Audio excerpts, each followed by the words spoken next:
Welcome back to Truevenge Chronicles, and welcome to every new listener. Here we tell revenge stories that feel real, stay suspenseful, and end with clear justice. Today's story is called, My Boss Rolled His Eyes at My Notice. He read it again carefully. You will hear how I tried to resign with respect, how my boss mocked me, and how one carefully written notice turned into a trap built on receipts, witnesses, and timing. If you've ever been treated like you don't matter, this one is for you. Please sit and enjoy the story of the day. My name is Kieran Moss.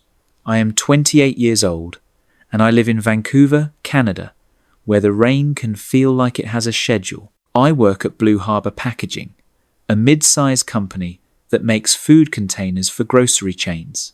My job title is Quality and Process Coordinator, which sounds important, but most days it means I catch mistakes before they turn into disasters. My boss is Brent Halvorsen, the operations director. Brent is 44, tall, always loud, and always in a rush. He wears shiny shoes, keeps his sleeves rolled up like a movie boss, and loves saying, "We're a family here," right before he threatens someone's job. He also has a habit of rolling his eyes when people talk, like every sentence is wasting his time. I used to think Brent was just rough. Then I learned he was careful in the wrong ways. He didn't steal pens or lunches. He stole credit. He stole time, and he stole truth by making problems disappear on paper. The one person who kept me sane at Blue Harbour was Jessa Klein. She is 30, a line supervisor with a calm voice and a sharp mind. Jessa notices everything, from a cracked seal on a container to a new bruise on a co-worker's ego. She also has the courage to say, "That's not right," even when it costs her. On a Monday morning in early March, our biggest client, Seaside Fresh Markets, sent an email that made my stomach tighten. They had received a shipment with lids that didn't lock. Their stores were calling it a food safety risk. A recall was possible. Brent stormed across the floor with the email on his phone, shouting my name before he even reached my desk. "Kieran," he snapped, "fix it. And don't make me look bad." He said it like the issue was my fault, even though the batch came from line 3, which had been running with worn heat plates for weeks. I had reported those plates 2 times. I had written it in the log. I had even added photos. Brent had replied with one sentence both times, "Make it work until next quarter." I pulled samples, ran tests, and found the problem fast. The sealing temperature had dipped under spec because the plates were failing. I typed a clear report, attached the photos, and sent it to Brent with one question. "Do you want me to stop line 3 until we replace parts?" Brent walked to my desk, leaned on the edge like he owned my chair, and said, "Do you know how much it costs to stop a line? Do you know how much it costs to recall product?" I asked. His eyes rolled so hard I thought they might stick. "Don't get dramatic. I'll handle it." He didn't handle it. He told the maintenance tech to bump the temp reading on the screen. Not the real heat, just the reading. Then he told shipping to push the pallets out before someone panics. That was the day something changed in me. I wasn't scared of hard work.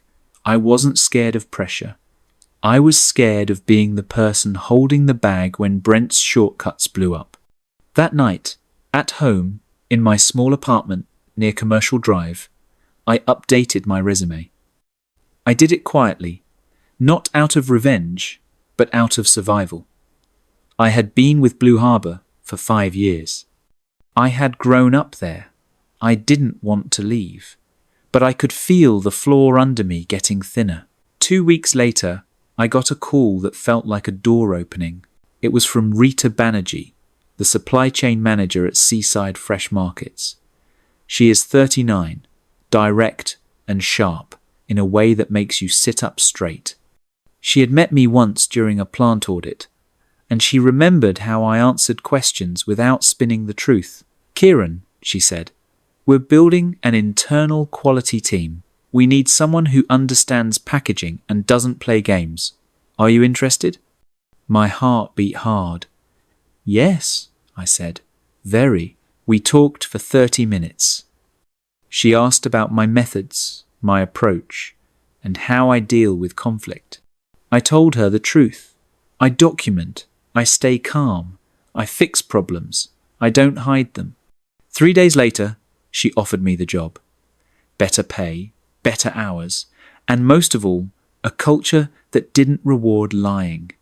I stared at the offer email until my eyes stung. Then I called Jessa. I'm leaving, I told her. She was quiet for a second. Good, she said. But be careful. Brent won't let you go clean. I laughed, but it wasn't a funny laugh, because I already knew she was right. That evening, I wrote my notice. I kept it simple at first. 2 weeks, gratitude, last day. I printed it and read it twice. Then I opened a second file and started a different kind of document, one I never thought I would need.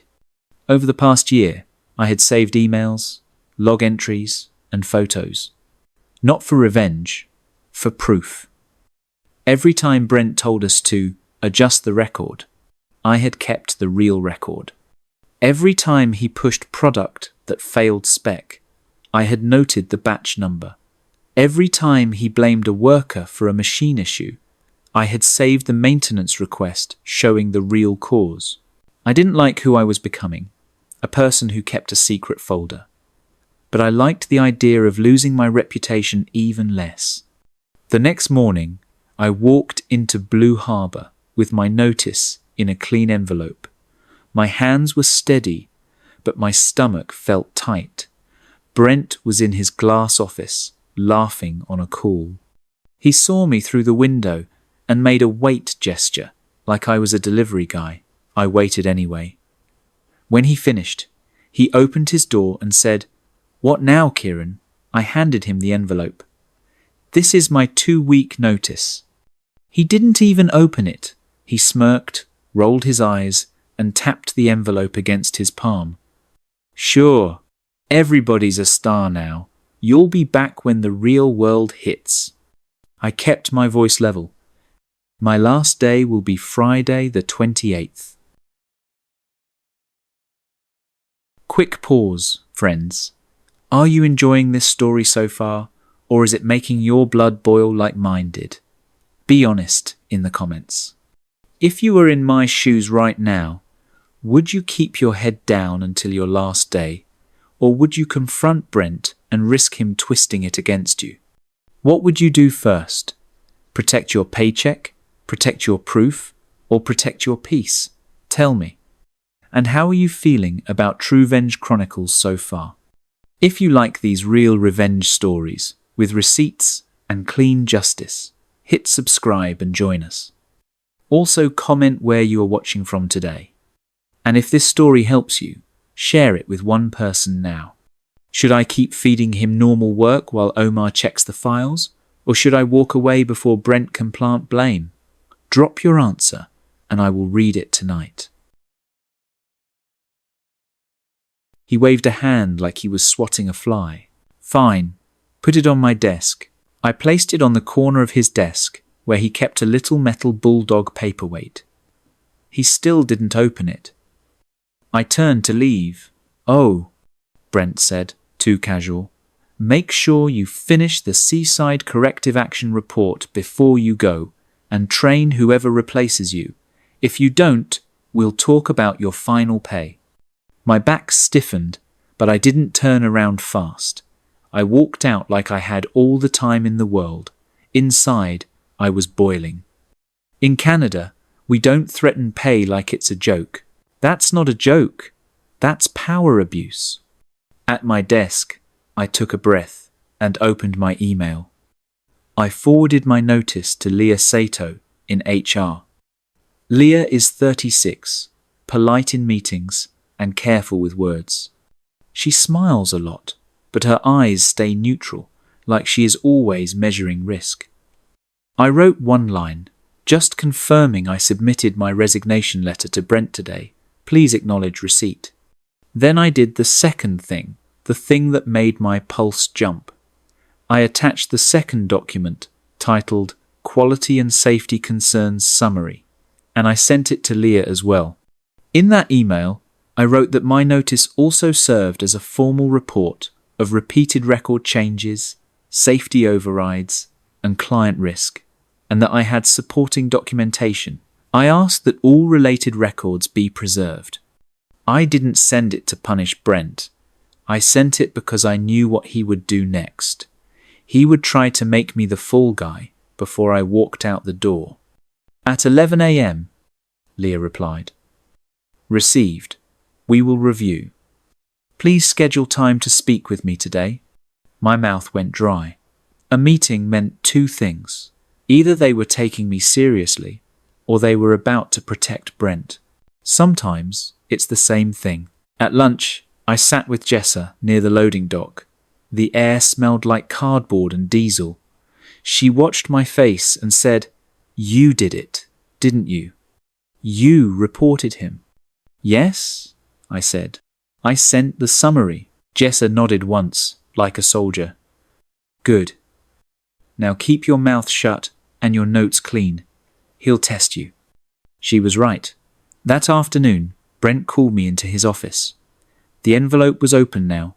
The notice was on his desk. He had read it, but only the top lines.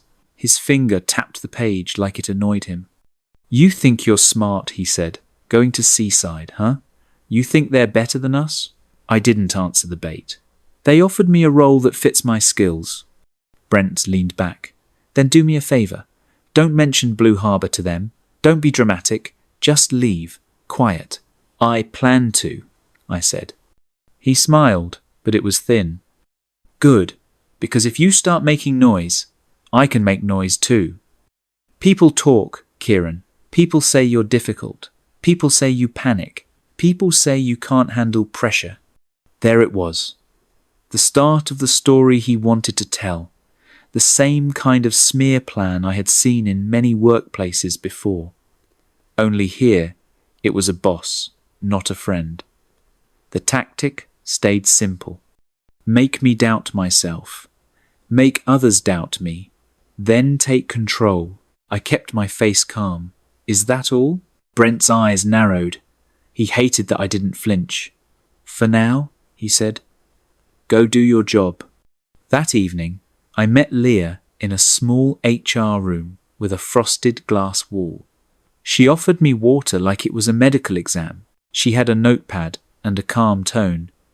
"Kieran," she said, "you sent a serious report. Can you explain why now?"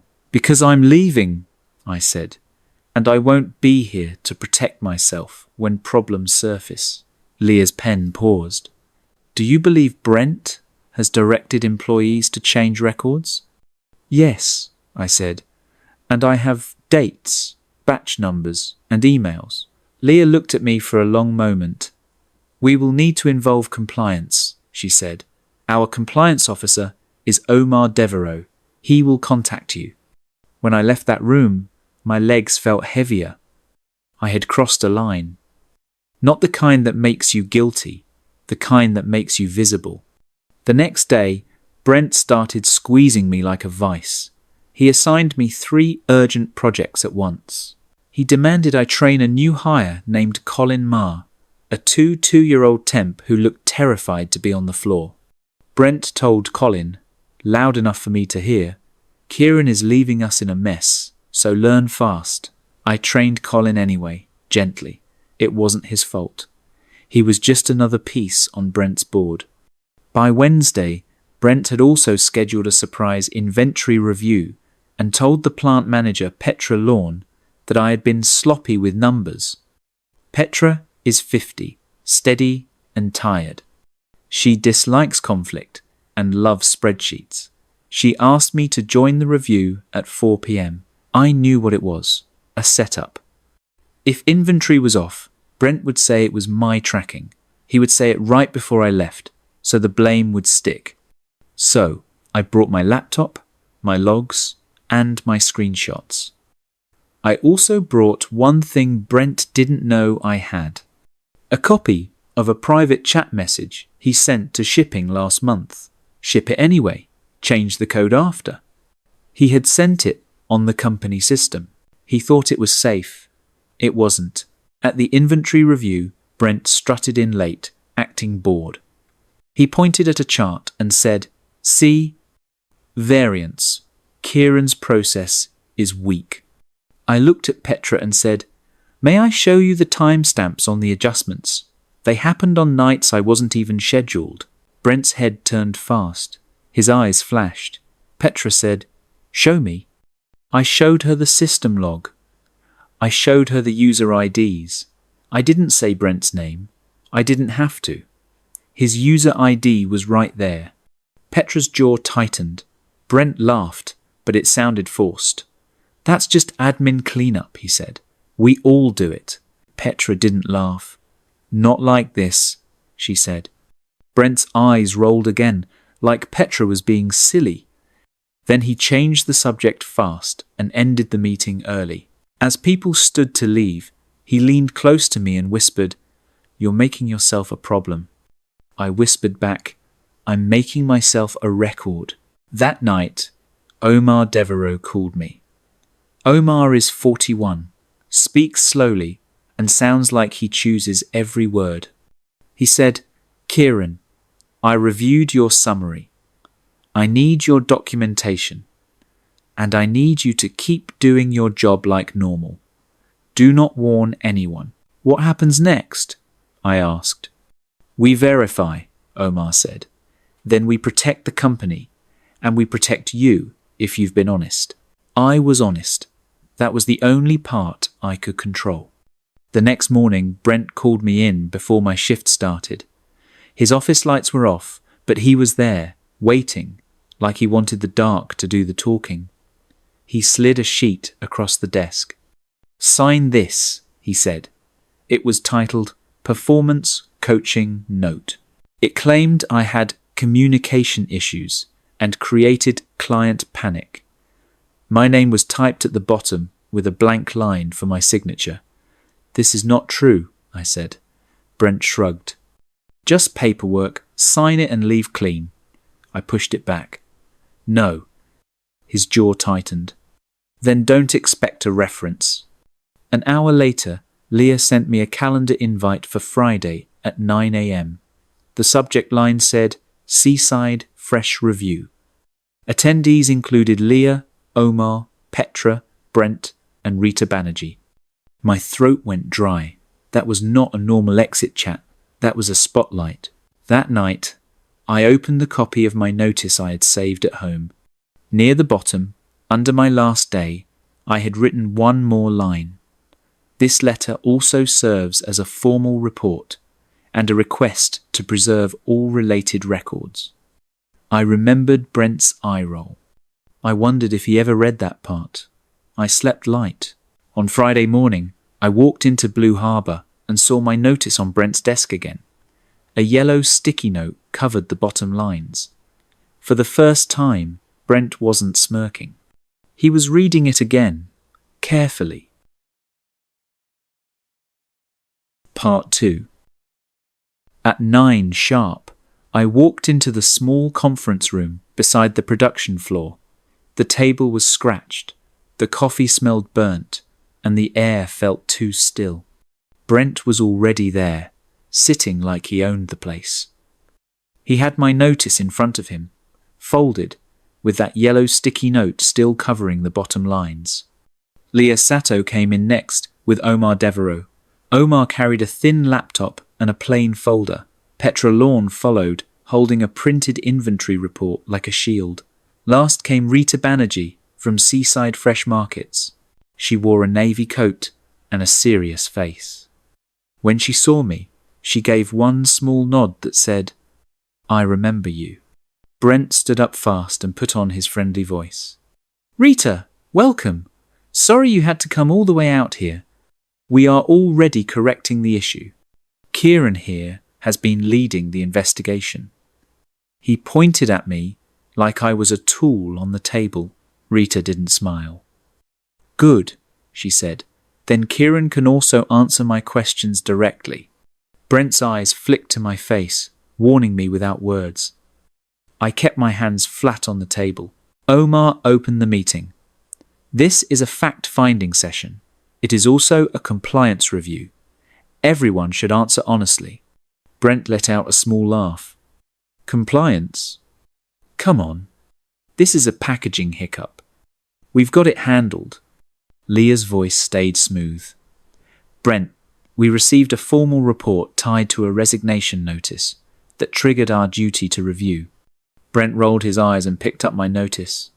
This? He said. This is just Kieran being dramatic because he's leaving. People get emotional. Rita leaned forward. Read it out loud, she said. Brent's smile faltered. Excuse me? Rita's tone stayed calm. Read the whole thing, carefully. The room went quiet. Brent looked at Leah like she would rescue him. She didn't. Omar watched him like a timer. Brent cleared his throat and began reading my letter.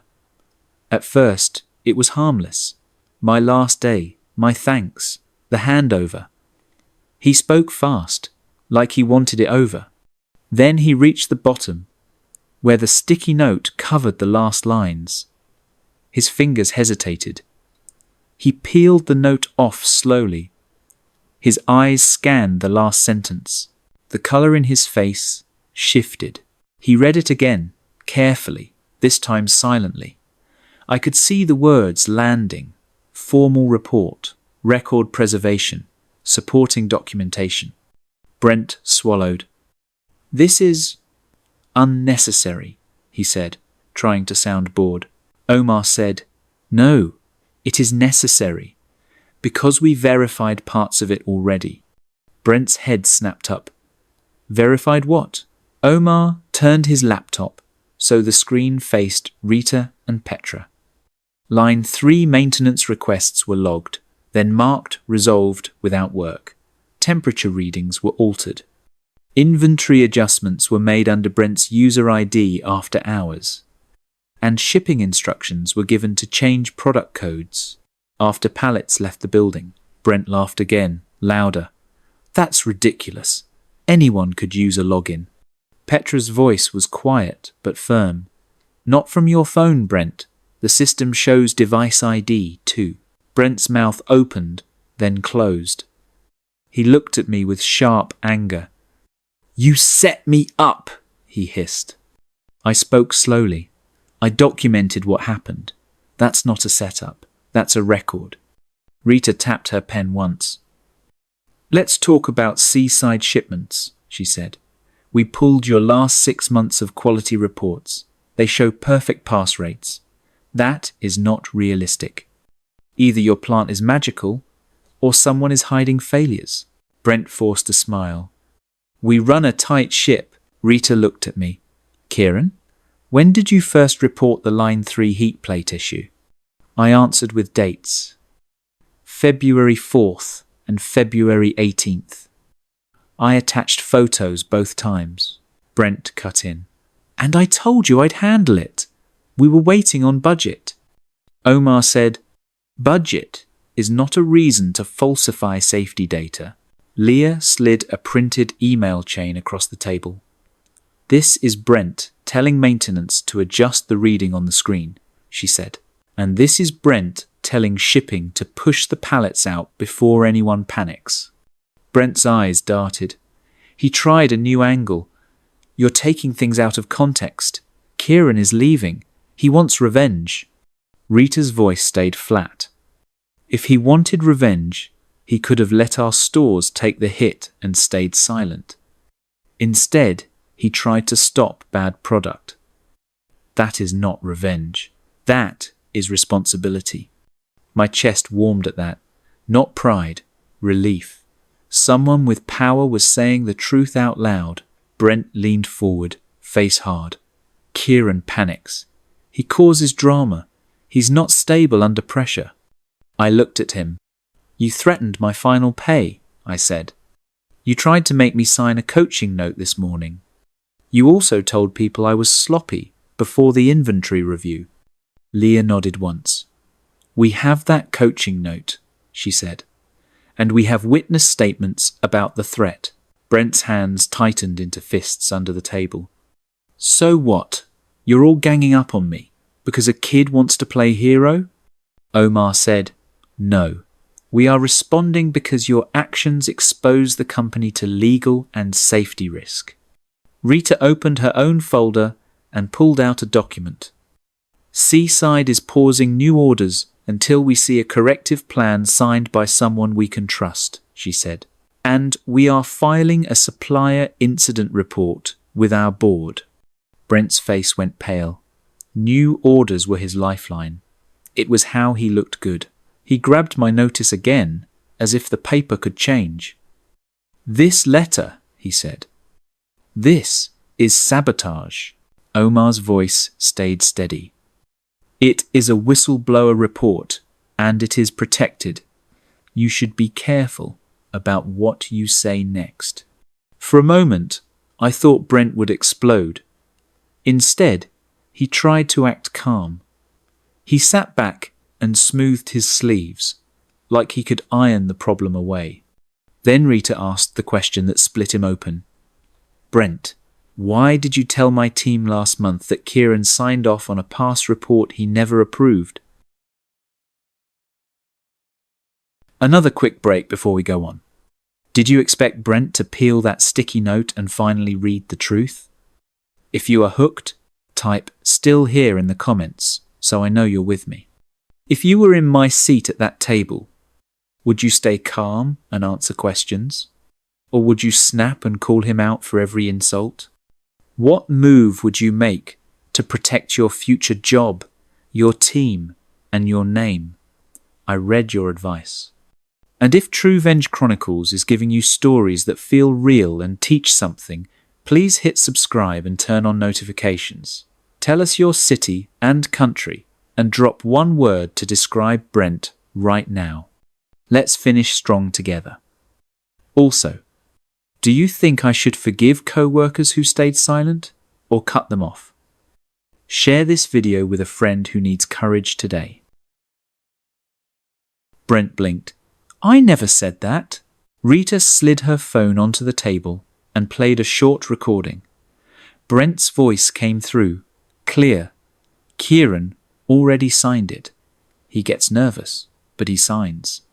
We'll ship and clean it up later. Brent froze. Leah's eyes widened. Where did that come from? Rita answered. My team records supplier calls for training and accuracy. This is standard on our side, and it is legal with notice. Brent, you were informed at the start of the call. Brent's throat moved. He looked from face to face. There was nowhere left to hide. Omar closed his folder. Brent Halverson, you are being placed on immediate administrative leave pending investigation. You will return your badge and keys today. You will not contact staff about this review. Brent pushed his chair back so hard it screeched. You can't do that, he snapped. I run this place. Petra stood up too. Not right now, she said. Leah opened the door and nodded to two security guards from the front desk. They stepped in, calm, not aggressive. Brent stared at them like he couldn't believe the room had turned on him. He looked at me again. His eyes were wet with rage. You think you won, he whispered. You'll regret this. I answered softly. I already regretted trusting you. I'm done regretting the truth. Brent was walked out without handcuffs, but the sound of his shoes on the hallway floor felt like a verdict. When the door closed, the room felt lighter, like a machine had finally stopped screaming. My hands were still steady. My breathing was too. Rita turned to me. Kieran, Seaside wants you to start next month, as planned, she said. And for the record, you handled this with discipline. That matters to us.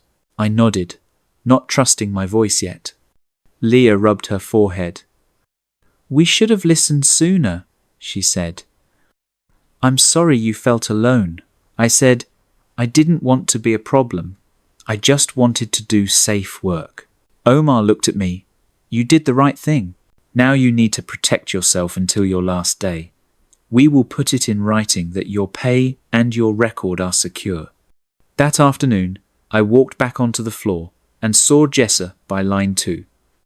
She caught my eye. I didn't smile big, I just nodded once. Her shoulders dropped, like she had been holding her breath for years. After the meeting, I thought I would feel happy right away. Instead, I felt heavy, like my body had been carrying a secret box and I had just set it down. Leah handed me a signed letter that afternoon.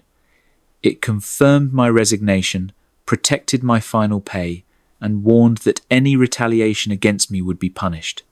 Omar looked me in the eye and said, "If anyone contacts you about this review, forward it to me. Do not answer back." I didn't have to wait long. That evening, an unknown number called. It was Brent.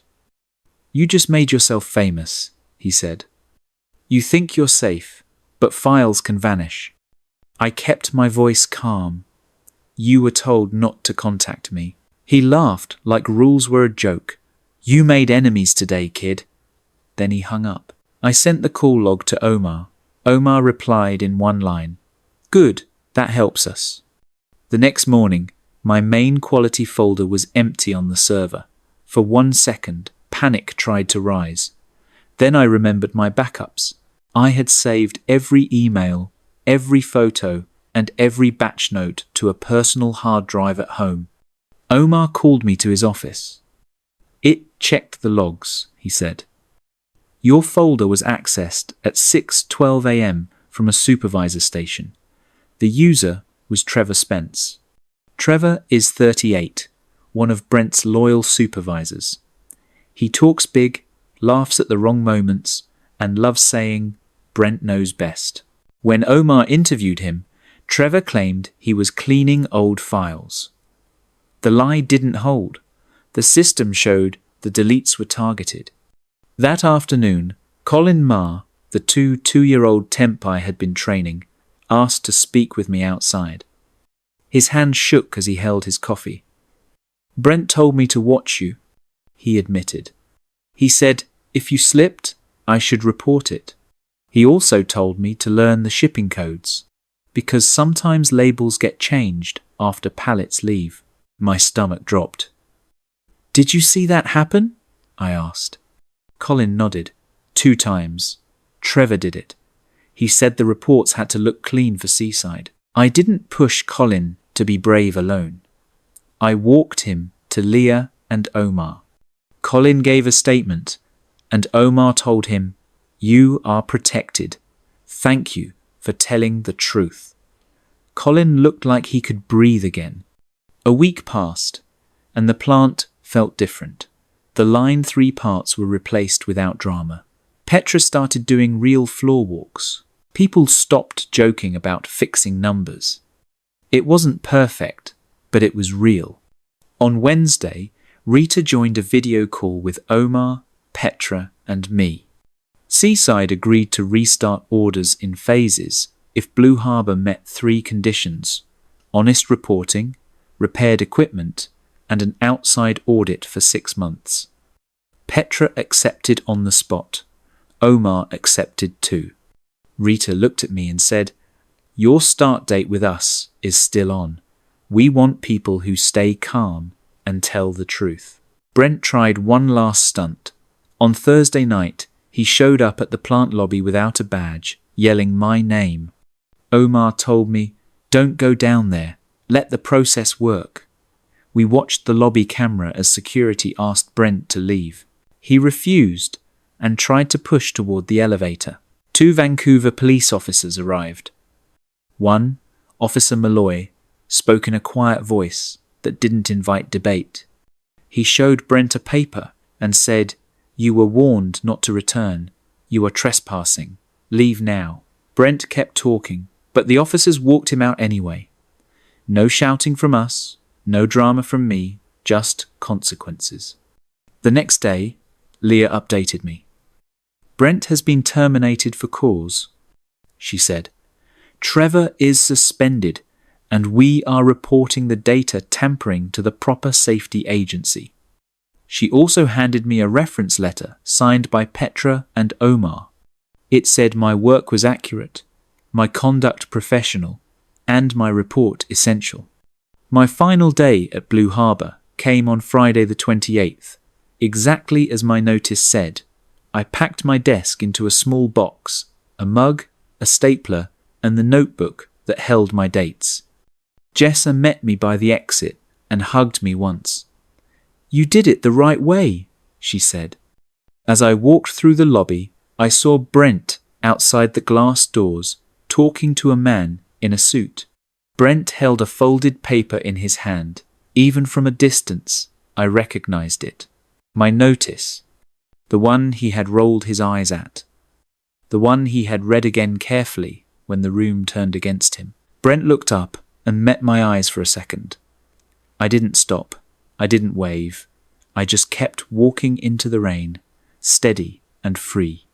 A week later, I started at Seaside. Rita introduced me to the team and said, "This is Kieran Moss. He values truth over comfort." I opened a fresh notebook at my new desk. The blank pages felt like a clean start. That is the kind of revenge I believe in. Not loud, not cruel. Just a calm sentence on paper, sent to the right people, backed by proof, and followed by clear justice. On my first week at Seaside, I kept checking my phone, waiting for another threat. None came. Brent's power was gone because it had always been built on silence. When I told my dad what happened, he said, "You didn't fight with fists, you fought with facts." That stuck with me. I also went back to Blue Harbour once to pick up my last pay stub. Petra met me at the door and said the company was rewriting its quality rules. She offered Jessa an interim lead role, and she offered Colin a full-time position if he wanted it.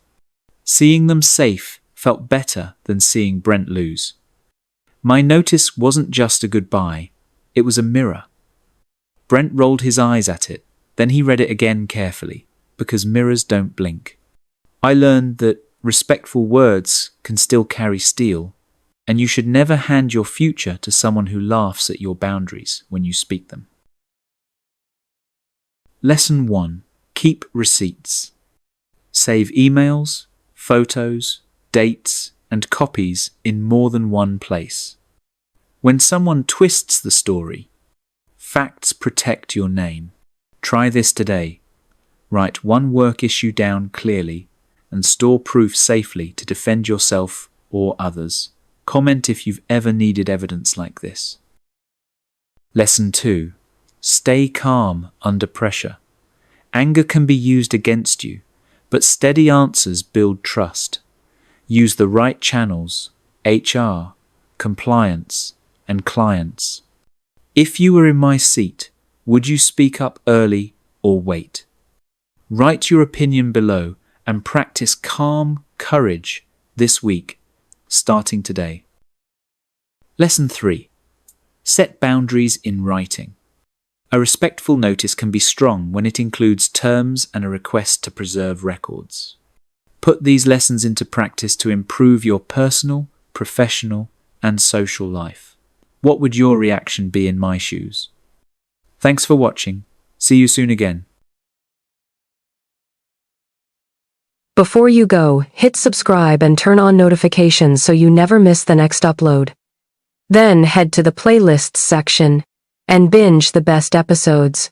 Family revenge, boss revenge, courtroom twists, and quiet comeback stories.